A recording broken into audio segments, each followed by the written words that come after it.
Hello guys, good morning, good morning. Welcome back to our YouTube channel ulit, no? Ronaldo, no?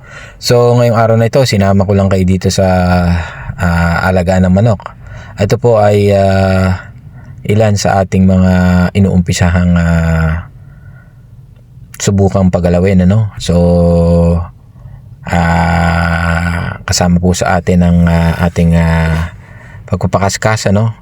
So, importante po sa ating mga pinagagalaw na sila po ay ma-exercise kahit ilang minuto, kumare araw-araw during the period ng kanilang paghahanda.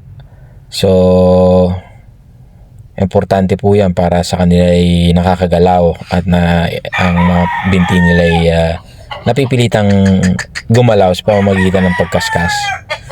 So, kasi po pagka nasa cord area lamang po ay madalas nasa relax stage sila no? Pag nasa cord area lang sila.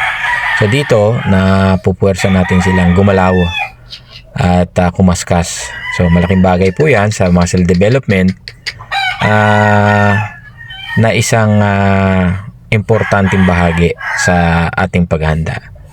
So, sana po ay may nakuha kayong tip kahit konti. At huwag niyo sanang kalilimutan mag-like ng video kung nagustuhan niyo, mag-thumbs up at mag-subscribe na rin po kayo.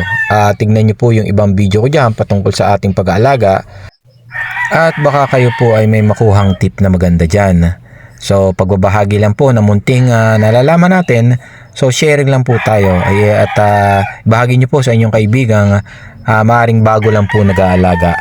So, baka sila po ay matulungan nito. Salamat po.